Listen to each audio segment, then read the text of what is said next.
দিনাজপুরের বীরগঞ্জ উপজেলায় জোর করে এক গরিব অসহায় কৃষকের জমি দখলের অভিযোগ উঠেছে।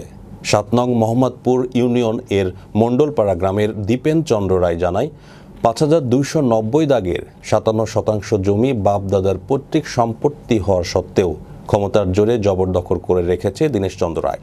ভুক্তভোগী দীপেন চন্দ্র রায় জানান, জমিতে চাষাবাদ করতে গেলে বিভিন্ন প্রকার প্রাণনাশের হুমকি প্রদান করেন এবং জমিতে গাছের চারা রোপণ করলে দীনেশ চন্দ্র রায় ও তার 2 ছেলে গাছের চারা ভেঙে দেন। এ বিষয়ে দীনেশ চন্দ্র রায়ের 2 ছেলে নিখিল চন্দ্র রায় ও অনিল চন্দ্র রায়ের কাছে জমির প্রয়োজনীয় কাগজপত্র দেখতে চাইলে কাগজপত্র দেখাতে অনীহা প্রকাশ করেন।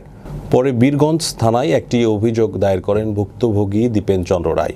বিষয়টি আইনের মাধ্যমে সুস্থ তদন্ত করে বিচারের দাবি জানান তিনি। আমার জমির কাগজ সম্পূর্ণ আছে, তা থাকা সত্ত্বেও আমি জমি দখল পাচ্ছি না। রায় বাড়ি ৭ নম্বর মোহাম্মদপুর, আর এখানে আমাদের বাড়ি আছে মণ্ডলপাড়া।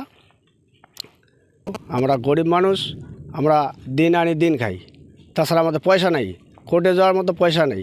যদি আমরা সুবিচার পাই তাহলে আমাদেরকে যেন সুবিচার করে দেয়। আচ্ছা, আপনারা কোন সূত্রে মালিক এই জমি? আমরা হচ্ছি শুদ্ধ যে 35 সম্পত্তির রেকর্ড সূত্রে আমরা দিতে পারি। আমাদের ব্রিটিশ আছে, আমাদের ফর্টিজিস আছে, শুধু শুধু আমরা দখল পাইছি না।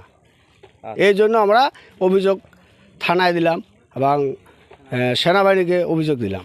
ধন্যবাদ। ধন্যবাদ।